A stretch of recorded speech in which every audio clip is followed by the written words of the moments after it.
आज अपन पढ़ेंगे brainstem syndromes के बारे में।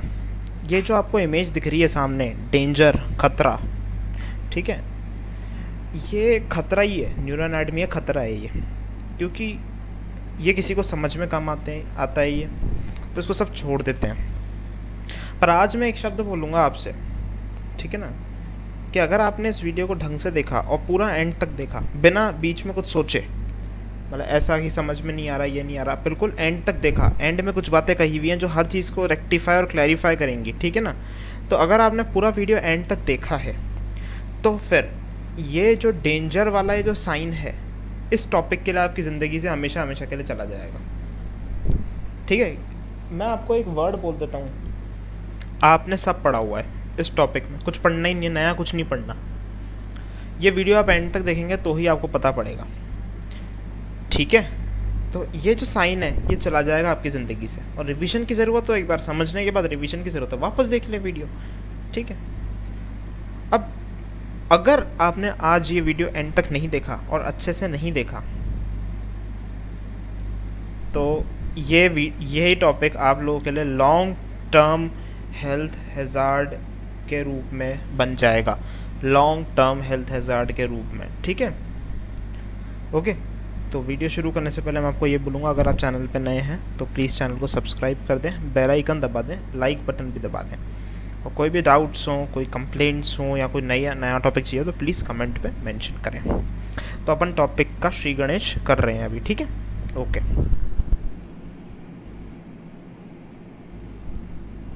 मस्ती से पढ़ेंगे अपन, बिल्कुल, है ना।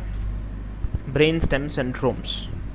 ब्रेन स्टेम सिंड्रोम्स में मैं आपसे बात करूंगा। मैंने आप लोगों को जब वीडियो भेजा था या वीडियो डाला था मैंने ब्लड सप्लाई ऑफ ब्रेन का, तो उसमें मैंने आर्टरी बताई थी, वर्टिबल आर्टरी, ये रही vertebral artery, that combines and form basilar artery and then it gives two terminal branches, that is posterior cerebral artery, okay, posterior cerebral artery. ये बोला था कि नहीं बोला था, मैंने आपको बताया था कि नहीं बताया था? बताया था मैंने आपको, ठीक है। अब आप बोल रहे हो तो मैंने बताया ही होगा।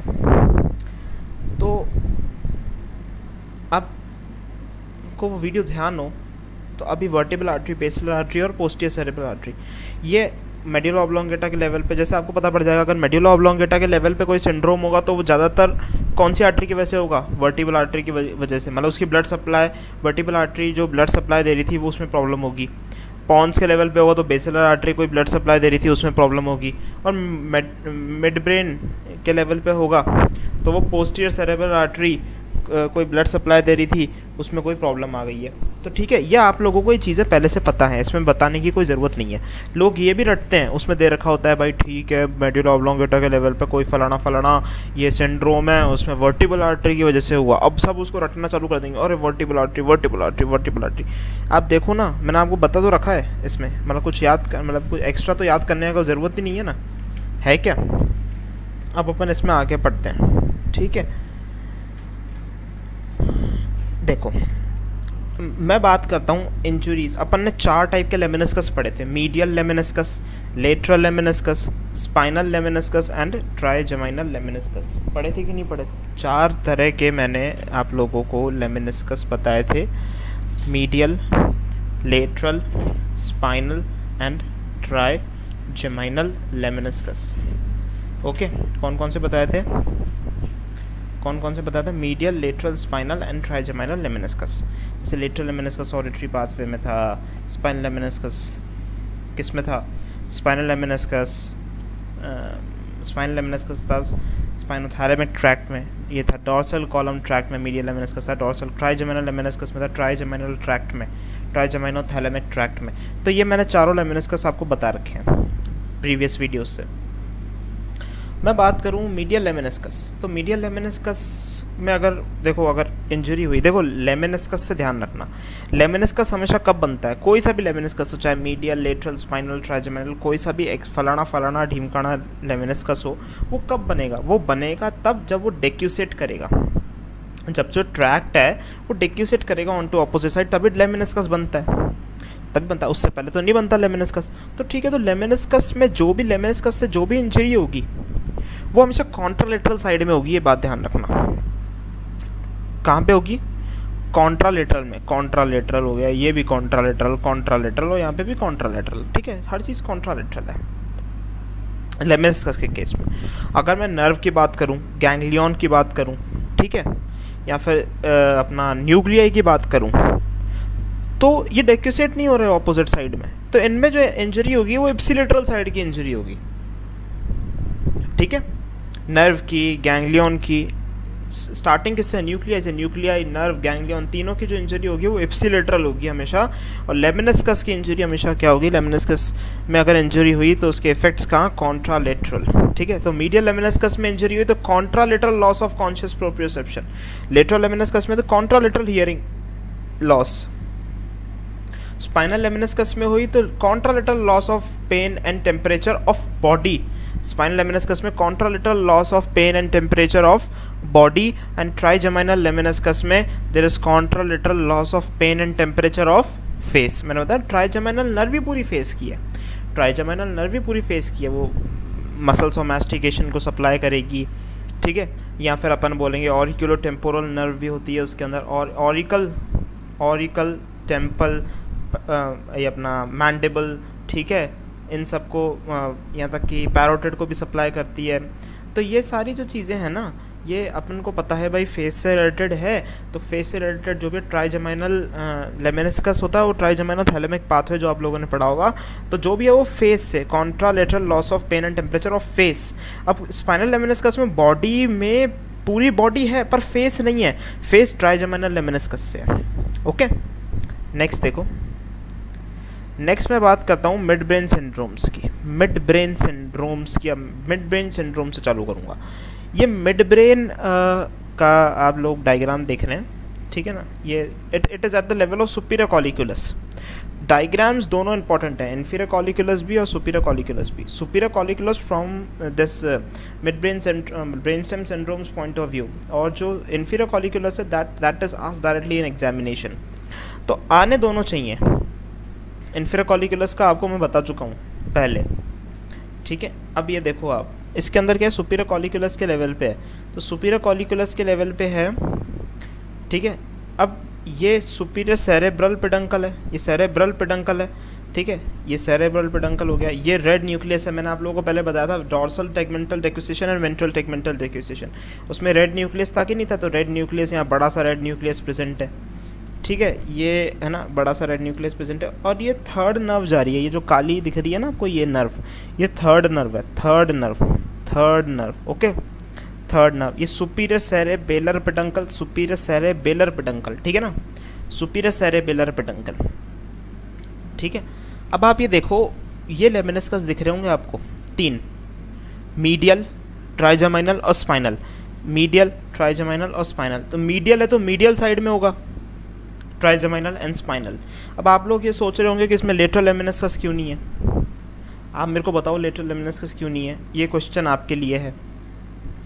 अब आप खुद आंसर दीजिए। आप लोगों के दिमाग में आ रहा होगा कि भाई लेटरल लेमेनिस्कस किसके लिए होता है, ऑडिटरी पाथवे के अंदर। ऑडिटरी पाथवे में तो वो इन्फीरियर कॉलिक्यूलस के बाद इन्फीरियर ब्रेकियम में जाके वो मीडियल जेनिकुलेट बॉडी से ऑडिटरी रेडिएशन सप्लाई करते चालू कर देता है, जो अपन ने ऑडिटरी पाथवे में पढ़ा था। तो उसमें सुपीरियर कॉलिक्यूलस के लेवल पे तो गया ही नहीं ना ये, और this section is at the level of superior colliculus, so how come lateral lemniscus will be here. तो मीडियल है, ट्राइजेमिनल है और स्पाइनल है, ठीक है।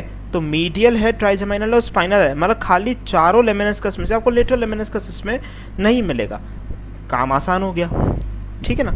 अब मैं आपको मेनली दो सिंड्रोम्स पढ़ाऊंगा और एक एक्स्ट्रा सिंड्रोम पढ़ाऊंगा जो बुक में लिखा हुआ नहीं है, पर कभी कभी यूनिवर्सिटी एग्जाम में पूछ लेते हैं तो बता देंगे। अपन डरते नहीं है अपन यूनिवर्सिटी वालों से, है ना, अपन मैटलैब प्रोडक्शन वाले हैं, अपन क्यों डरेंगे,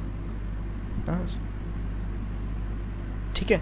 तो पहले मैं इसका एक बार बता देता हूँ। ये लेमेनिस्कस आपको पता पड़ गया, सुपीरियर सेरेबेलर पेडंकल पता पड़ गया, सुपीरियर कॉलिक्यूलस पता पड़ गया, रेड न्यूक्लियस पता पड़ गया। अब ये जो है यहाँ पे ये पिरामिडल ट्रैक्ट है और यहाँ पे कॉर्टिकोपोंटाइन फाइबर्स, कॉर्टिकोपोंटाइन, कॉर्टेक्स से पॉन्स, कॉर्टेक्स से पॉन्स। तो कॉर्टेक्स से पॉन्स आ रहा है, means it is upper motor neuron of seventh nerve, corticopontine upper motor neuron of seventh nerve, क्योंकि पॉन्स के अंदर सबसे सिग्निफिकेंट चीज़ क्या है भाई? फेशियल न्यूक्लियस ही तो है, फेशियल न्यूक्लियस, सेवंथ नर्व का न्यूक्लियस, ठीक है ना। फेशियल न्यूक्लियस से ध्यान रखना है, फेशियल कॉलिकुलस नहीं है, फेशियल कॉलिकुलस तो सिक्स न्यूक्लियस है, फेशियल कॉलिकुलस नहीं है ये, फेशियल न्यूक्लियस है। तो अपर मोटर न्यूरॉन, ठीक है ना, तो अपर मोटर न्यूरॉन, और ये क्या है, एक कॉर्टिकोपोंटाइन और ये पैरामिडल ट्रैक्ट। ओके, कोई बात नहीं। अब मैं बेनेडिक्ट सिंड्रोम की बात करता हूँ। बेनेडिक्ट सिंड्रोम को मैंने बड़ा येलो से शानदार तरह से बना रखा है, और यहाँ पे मैंने इसको, ये देखो, ये बेनेडिक्ट सिंड्रोम, पेन नहीं चला रहा हूँ, ख़राब हो जाएगा, ठीक है ना। ये बेनेडिक्ट सिंड्रोम, तो बेनेडिक्ट सिंड्रोम में क्या क्या इन्वॉल्वमेंट होगा? एक तो रेड न्यूक्लियस का इन्वॉल्वमेंट होगा, एक मीडियल लेमिनिस्कस का, ट्राइजेमाइनल का, स्पाइनल लेमिनिस्कस का, इन सब का इन्वॉल्वमेंट होगा, और थर्ड नर्व का इन्वॉल्वमेंट होगा, ये थर्ड नर्व का भी, ये थर्ड नर्व का भी इन्वॉल्वमेंट है। Third nerve, red nucleus, medial lemniscus, trigeminal and spinal lemniscus, ठीक है ना। कौन कौन से? Medial, trigeminal, spinal, red nucleus and third nerve का इन्वॉल्वमेंट होगा, ठीक है। अब आपको मैंने बताया भाई मीडियल लेमिनिस्कस की इंजरी से क्या होगा? मीडियल लेमिनिस्कस की injury, loss of conscious proprioception. आप लोगों को पता है मीडियल लेमिनिस्कस कौन से किस में मिलता है? मीडियल लेमिनिस्कस मिलता है dorsal column tract, and that was responsible for loss of for conscious proprioception, so loss of conscious proprioception. तो यहाँ पे आप और लेमिनिस्कस मैंने बताया कि ऑपोजिट साइड जाते हैं, तो contralateral, everything will be contralateral, so contralateral loss of conscious proprioception.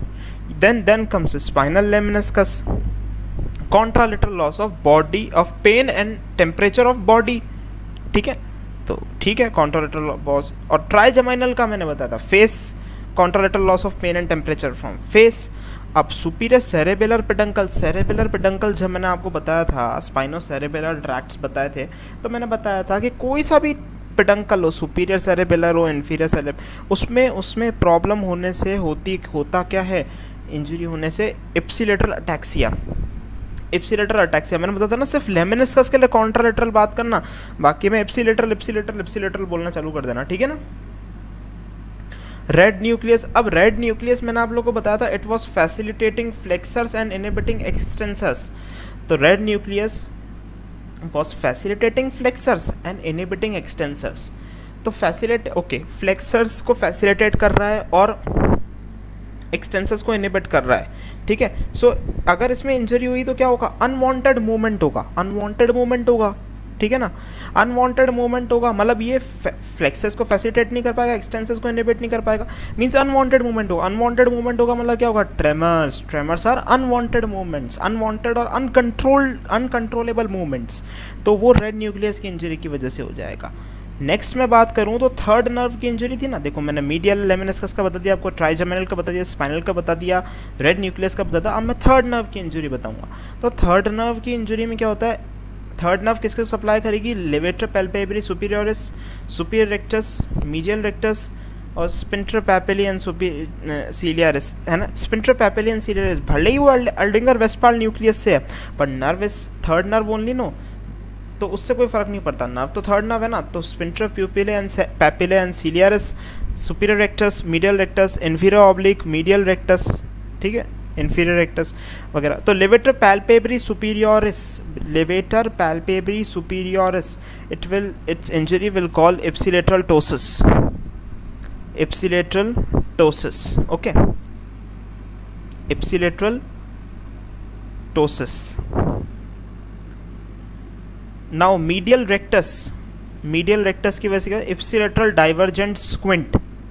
भाई मीडियल रेक्टस गई, then lateral rectus will come into what you call it as play, so it will diverge the eyeball and there will be ipsilateral divergent squint, bhengapan, ipsilateral divergent not convergent, divergent squint, मतलब जो eyeballs हैं that will be divergent, दूर होंगी। now superior rectus, medial rectus, inferior oblique, okay, superior rectus का क्या काम है? ऊपर करना, eyeball को ऊपर करना। inferior oblique का क्या है? ऊपर ले जाना। तो ऊपर तो जा ही नहीं पाएगी, तो down, eyeball will be down. Medial rectus का क्या है? अंदर लाना, आईबॉल को अंदर लाना। देन अंदर नहीं ला पा रहे हैं, ठीक है, कोई बात नहीं, है ना, अंदर नहीं तो आउट आईबॉल। मीडियल रेक्टस का काम क्या है? मीडियली लाना आई, तो मीडियल रेक्टस नहीं है तो आउट आईबॉल, आउट बाहर की तरफ होगी, ठीक है, बाहर मतलब दूर, सेंटर से दूर। Sphincter pupillae will cause dilated pupil and loss of light reflex, ठीक है, dilated pupil and loss of right reflex and ciliaris will be loss of accommodation reflex, loss of accommodation reflex, ठीक है। अब देखो कितना easy है। Benedict syndrome नाम में बहुत बढ़िया लग रहा था भाई, इतनी सारी चीज़ें हो रही हैं कि भाई ये लॉस ऑफ कॉन्शियस प्रोप्रियोसेप्शन हो रहा है, loss of pain and temperature हो रहा है, loss of pain and temperature from face हो रहा है, ठीक है, इतनी सारी चीज़ें थी।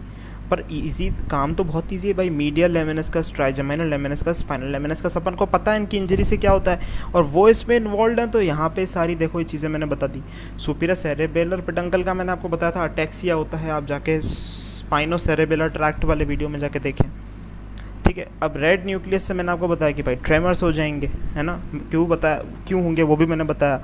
थर्ड नर्व का मैंने आपको बताया कि कौन कौन सी मसल्स को सप्लाई करती है थर्ड नर्व और उनके जाने से फिर क्या होगा। तो कितना ईजी है। तो अपन को ध्यान क्या रखना है, एक्सेप्ट लेटरल लेमिनिस्कस बाकी तीनों लेमिनिस्कस इन्वॉल्व रहेंगे, सुपीरियर सेरेबेलर पेडंकल इन्वॉल्व रहेगा, रेड न्यूक्लियस इन्वॉल्व रहेगा और थर्ड नर्व इन्वॉल्व रहेगा बेनेडिक्ट सिंड्रोम में, ठीक है। अब मैं दूसरे सिंड्रोम की बात करूँगा जिसमें ये ब्लू वाला है ना, ये चीज़ें इन्वॉल्व रहेंगी। इसका नाम होता है Weber's syndrome.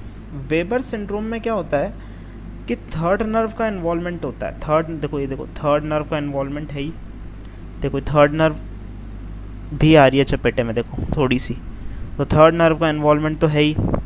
Upper motor neuron of seventh nerve and pyramidal tract, ठीक है, अपर मोटर, ओके कोई बात नहीं। तो upper motor neuron of seventh nerve and pyramidal tract, तो upper motor neuron of seventh nerve, देखो कॉर्टिकोपोंटाइन फाइबर से upper motor neuron of seventh nerve and pyramidal tract. अब इधर बात करते हैं upper motor neuron of seventh nerve की injury से। मैंने आप लोगों को बताया था अपर motor neuron lesion of facial nerve हो जाता है तो क्या होता है, contralateral paralysis of lower half of face, contralateral paralysis of lower half of face. या आप फिर से जाके उसमें you can have a look at and in क्या बोलते हैं उसको, फेशियल नर्व वाली वीडियो में, ठीक है। और पिरामिडल ट्रैक्ट में मैंने आपको बताया मोटर ट्रैक्ट्स हैं, तो मोटर ट्रैक्ट्स हैं देन विद कॉन्ट्रालेटरल हेमीप्लेजिया, ठीक है। पिरामिडल ट्रैक्ट्स हैं मोटर ट्रैक्ट्स या डिसेंडिंग ट्रैक्ट्स, तो मोटर ट्रैक्ट्स हैं तो हेमीप्लेजिया मीन्स आधी बॉडी का पैरालिसिस, हेमी मीन्स आधा, प्लेजिया मीन्स पैरालिसिस, आधी बॉडी का paralysis, contralateral means opposite side का पैरालिसिस, ओके। और थर्ड नर्व इन्वॉल्वमेंट तो है ही इसके अंदर भी, थर्ड नर्व इन्वॉल्वमेंट में तो ये कहानी मैंने आपको पूरी समझाई दी है, इसको आप लिख ही देना, ओके। नेक्स्ट पोंटाइन सिंड्रोम, पोंटाइन सिंड्रोम की बात करते हैं। पोंटाइन सिंड्रोम, अब मैंने आपको बताया भाई कि पॉन्स के लेवल पे कौन सी आर्टरी होगी, बेसिलर आर्टरी, तो याद रखना बेसिलर आर्टरी की वजह से चीज़ें खराब होंगी इसके अंदर। देखो पहले अपन पोंटाइन सिंड्रोम में, ये देखो ये पॉन्स है, ये देखो सेवेंथ नर्व का न्यूक्लियस, सिक्स आपको पता है घूम के जाती है, न्यूरोबायोटेक्सिस इंटरनल जेन्यू, ये घूम के जाती है ना, सेवेंथ जो नर्व है ये घूम के जाती है सिक्स न्यूक्लियस के पास से, तो ये इंटरनल जेन्यू है, न्यूरोबायोटेक्सिस फिनोमेना बोलते हैं इसको। ये एट्थ नर्व है, सिक्स सेवेंथ एट्थ, आपको ध्यान आ रहा होगा मैंने आपको एक ब्रेन स्टेम का एक डायग्राम बताया था जिसमें आपको मैंने थर्ड से लेकर ट्वेल्थ नर्व सारी बताई थी कौन सी कहाँ लोकेटेड होती है। तो उसके अंदर सिक्स सेवेंथ एट्थ ये जो थी नर्व्स, ये कहाँ पे लोकेटेड थी, आप लोगों को कुछ अगर आइडिया आ रहा हो, कुछ दिमाग में बैठ रहा हो तो, या कुछ याद आ रहा हो तो बताइए। Six seventh eighth, six nerve तो थी पोंटो पिरामिडल पे, सेवन थी पोंटो ओलिवरी पे, एट्थ थी पोंटो मेडुलरी पे। तो इसको ध्यान रखने वाली बात है, ये मैंने आप लोगों को उधर बता रखा है brain stem and fourth ventricle की वीडियोस में। ये ट्राइजेमिनल न्यूक्लियस एंड ट्रैक्ट, ये है ट्राइजेमिनल न्यूक्लियस एंड ट्रैक्ट यहाँ पे प्रेजेंट है, ठीक है। तो अपन को चीज़ें क्या ध्यान रखनी है, sixth nerve, seventh nerve, eighth nerve, trigeminal nucleus and tract, ठीक है, trigeminal nucleus and tract, okay. ये क्या, देखो अब मेरी बात सुनना, ये क्या चीज़ है, यह है पिरामिडल ट्रैक्ट, ठीक है। ये वाली क्या चीज़ है, यह है पिरामिडल ट्रैक्ट, ये लिखा हुआ नहीं है मैं लिख देता हूँ, ये ब्लू लाइन को आप फॉलो करना, पिरामिडल ट्रैक्ट, ठीक है। तो अब ये अगर एरिया जाएगा ये वाला, तो मिलार्ड गुबलर सिंड्रोम होगा, जिसके अंदर पिरामिडल ट्रैक्ट जाएगा, 6th नर्व जाएगा और 7th नर्व, ठीक है। तो 6th नर्व अगर गई, मेरी बात सुनना, 6th नर्व अगर गई तो इप्सिलेटरल कॉन्वर्जेंट स्क्विंट, इसका दूसरा इप्सिलेटरल कॉन्वर्जेंट स्क्विंट, इप्सिलेटरल। अब देखो नर्व की बात करी मैंने, तो मैंने बताया था लेमिनस्कस में कॉन्ट्रालेटरल बात करनी है आपको, ठीक है ना। नर्व की बात करी, नर्व, न्यूक्लियाई या फिर गैंग्लियन, उसकी बात करेंगे तो सेम साइड, तो ipsilateral convergent squint. 7th nerve, ठीक है, 7th नर्व से फेशियल पैरालिसिस होगा, तो इप्सिलेटरल फेशियल पैरालिसिस। और पिरामिडल ट्रैक्ट है तो कॉन्ट्रालेटरल हेमीप्लेजिया, आप लोगों को बताइए ही मैंने पिरामिडल ट्रैक्ट का पहले भी, कॉन्ट्रालेटरल उसमें इंजरी हुई तो there will be contralateral hemiplegia.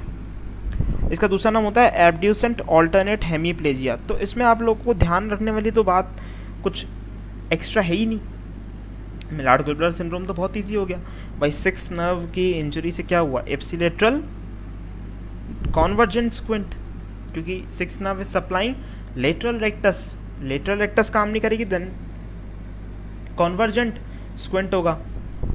7th nerve ipsilateral facial paralysis and pyramidal tract is contralateral hemiplegia,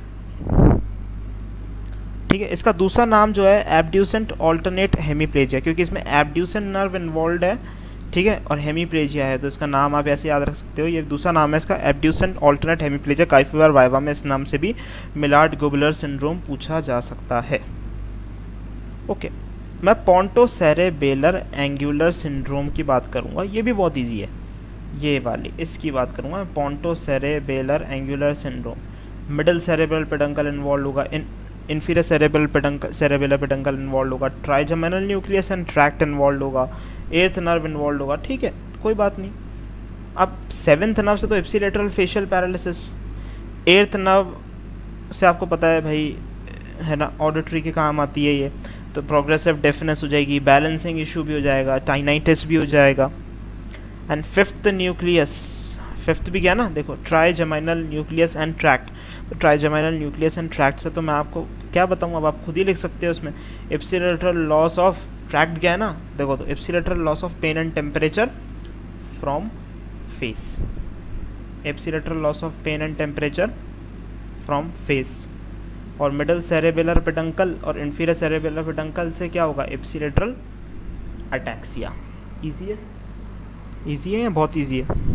okay, comment करके बताएं इजी है या बहुत इजी है, ठीक है। तो ये आपको आ गया कि भाई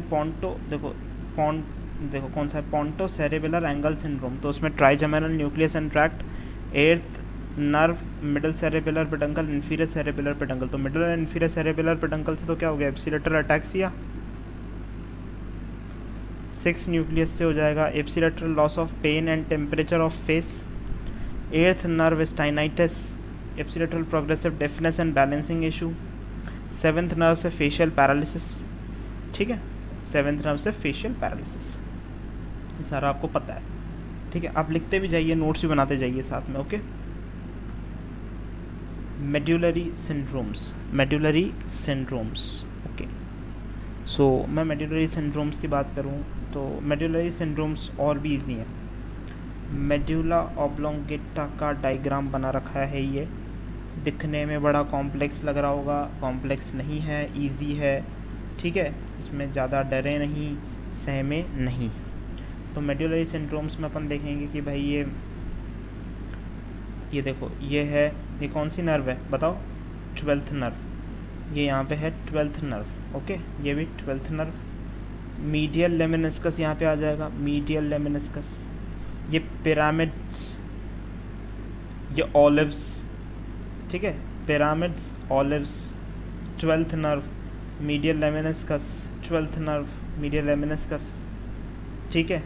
इधर अपने पास आ जाएगा, देखो ये इन्फीरियर सेरेबेलर पेडंकल यहाँ पे आएगा, है ना, सुपीरियर, मिडल, इन्फीरियर, ये रहा inferior cerebellar peduncle is the largest cerebellar peduncle, ठीक है।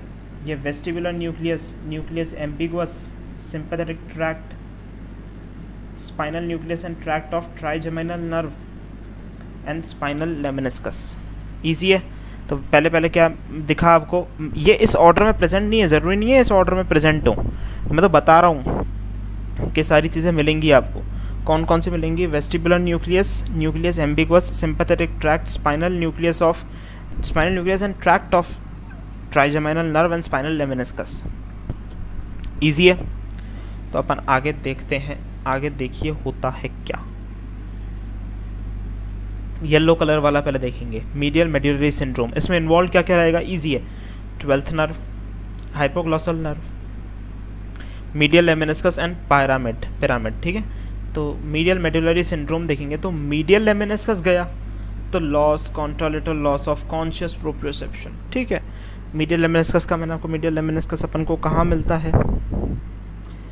अपन को मिलता है ये, बताएं, अपन ने देखा था इसको डॉर्सल कॉलम ट्रैक्ट के अंदर। तो उधर contralateral loss of conscious proprioception. 12th nerve, ipsilateral tongue paralysis. Pyramid अब देखो 12th नर्व से क्या होगा? नर्व की बात करी, नर्व किसकी है? टंग की। अब नर्व चली जाएगी तो पैरालिसिस होगा, पर एप्सिलेटरल टंग पैरालिसिस। ठीक है। Ipsilateral tongue paralysis and contralateral hemiplegia. Pyramid से मैंने बताया था आपको कॉन्ट्रालेटरल हेमीप्लेजिया। अब देखने वाली बात मैंने जो नोटिस करी है, आप लोग याद ध्यान रखने वाली बात कर सकते हो कि जो भी अपन ने स्टार्टिंग से जितने भी ये सिंड्रोम्स पढ़े, जो भी बॉडी मतलब मीडियल साइड में थे या बीच में थे, है ना, उसमें एक बात नोट करने की ये है, जैसे वेबर सिंड्रोम ये ज़्यादा पास में है एज़ कम्पेयर टू दिस। तो इसमें देखो, इसमें भी देखो, है ना, देखो contralateral paralysis of lower half of face हो गया और हेमीप्लेजिया, कॉन्ट्रालेटरल हेमीप्लेजिया। ठीक है, ये चीज़ मिली। अब पॉन्टाइन में भी ये ज़्यादा पास में है। ठीक है, ये फेशियल पैरालिसिस मिला और कॉन्ट्रालेटरल हेमीप्लेजिया मिला। ठीक है। अब मेड्यूलर, अब देखो इसमें भी आप देखो ये मिला तो टंग पैरालिसिस और ये हेमीप्लेजिया। तो हेमीप्लेजिया तो सब जो बीच में है ना, जो मीडियल साइड में आ रहे हैं, उनमें सब में दिख ही रहा है। अब मैं बात करूँगा आखिरी की और वाइंड अप करेंगे फिर अपन आज के लेक्चर को, लेटरल मेड्यूलरी सिंड्रोम, या फिर अपन बात, या फिर इसका दूसरा नाम है वैलेनबर्ग सिंड्रोम। एंड थैंक यू, इतना आप झेल पाए इस लेक्चर को। थोड़ा हैवी था, पर आप देखेंगे इसको 2 से 3 बार आप रिवाइज़ करेंगे तो आपका जो डेंजर वाला जो साइन था, जो पहले दिखाया था, उस पर अपन विजय प्राप्त करेंगे और वो साइन हमेशा के लिए ख़त्म हो जाएगा। ठीक है। और मुझे पता है कि आप ये वीडियो कुछ लोग IPL से जस्ट चालू होने से पहले देख रहे होंगे, तो आप लोगों को लग रहा होगा यार ये जल्दी भागे यहाँ से, तो अपन IPL देखें।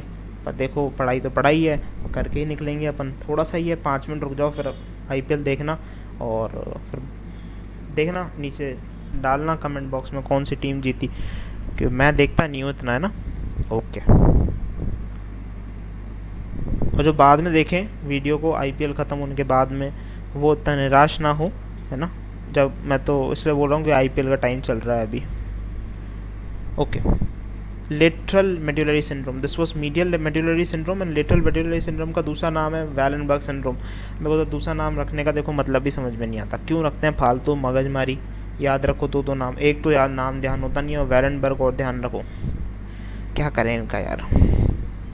Artery involved is posterior inferior cerebellar artery. Artery involved is posterior inferior cerebellar artery. Posterior inferior cerebellar, PICA is a branch of vertebral artery. किसकी ब्रांच है? Vertebral artery. ओके। इन्फीरियर, और शायद ये 4th जो segment होता है vertebral artery का, उसकी ब्रांच होती है, मुझे ध्यान नहीं है, आप लोग देख लेना, मेरे हिसाब से 4th की होती है। तो inferior cerebellar peduncle, inferior cerebellar peduncle, ये एप्सिलेटरल अटैक्सिया, इट कॉजेज एप्सिलेटरल अटैक्सिया। ठीक है, अटैक्सिया लगाना है। पेडंकल जहाँ देखे सुपीरियर, मिडल, इन्फीरियर, और जाके अटैक्सिया डाल दो। ठीक है, अटैक्सिया। वेस्टिबुलर न्यूक्लियस, अब वेस्टिबुलर न्यूक्लियस आपको पता है बैलेंसिंग वगैरह, तो बैलेंसिंग वगैरह क्या, निस्टैग्मस होगा, वॉमिटिंग होगा, वर्टिगो होगा, तो ये तो थोड़ा दिमाग से भी कर सकते हैं। न्यूक्लियस एम्बिगुअस, तो न्यूक्लियस एम्बिगस में ऐसा क्या है, मेरे को बताओ। न्यूक्लियस एम्बिगस में ऐसी क्या खासियत है? जब मैंने क्रेनियल नर्व न्यूक्लियन कॉलम बताया था तब मैंने आप लोगों को बताया था। वही न्यूक्लियस एम्बिगस में क्या खासियत है कि भाई क्या खासियत है बताएं।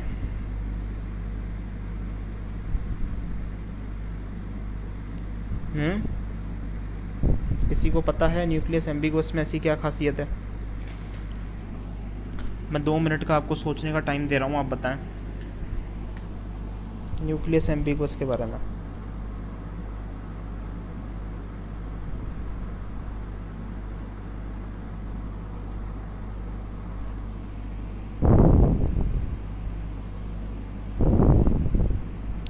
न्यूक्लियस एम्बिगस उन नर्व्स का न्यूक्लियस है जो कि फेरिंग्स, लैरिंग्स, सॉफ्ट पैलेट वगैरह इन सब के लिए होता है। तो इन सब में इनोवेट करती है। अब जैसे इनका मोटर सप्लाई क्या होगा न्यूक्लियस एम्बिगस की तरफ से, बाई मोटर स्वॉलोइंग है ना, तो लॉस ऑफ गैग रिफ्लेक्स और बल्बर पैरालिसिस, ठीक है ना। सिंपैथेटिक ट्रैक्ट देखो, सिंपैथेटिक ट्रैक्ट गया तो इप्सिलेटरल हॉर्नर सिंड्रोम, ये याद रखने वाली बात है, वैसे पता भी होगा काफ़ियों को। Spinal nucleus and tract of trigeminal nerve, मेरे को लगता नहीं है बताने की ज़रूरत है, बताता ही आ रहा हूँ ऊपर से। Ipsilateral spinal nucleus and tract of fifth trigeminal nerve, nucleus और ट्रैक्ट की बात कर रहे हैं किसके? इप्सिलेटरल, कॉन्ट्रालेटरल मत डालना, कॉन्ट्रालेटरल लेमिनिस्कस में, और स्पाइनल लेमिनिस्कस में डाल दो contralateral loss of pain and temperature from body, ठीक है। सो आज का ये लेक्चर था, तो इसमें अपन ने क्या क्या पढ़ा एक बार देख लो। अपन ने बेनेडिक्ट सिंड्रोम पढ़ा, वेबर सिंड्रोम पढ़ा, पोंटाइन में मिलार्ड गुबलर पढ़ा, पोंटोसेरेबेलर एंगल सिंड्रोम पढ़ा, मीडियल मेडुलरी सिंड्रोम पढ़ा और लेटरल मेडुलरी सिंड्रोम पढ़ा, ठीक है। तो मेरे हिसाब से it is now not a long term hazard, it was a short term hazard of about 20-25 minutes, इतना ही लेक्चर चला है, ठीक है। तो आप ज़रूर लाइक करके जाएं, ठीक है, सब्सक्राइब करें, कमेंट करें, अपने दोस्तों के साथ फॉरवर्ड करें इसको, वीडियो को ज़्यादा से ज़्यादा मेरे को व्यूज़ चाहिए, ठीक है। तो मैं आपके लिए इससे भी अच्छी वीडियोज़ लाता रहूँगा, ठीक है। So thank you very much for watching, have a great day ahead.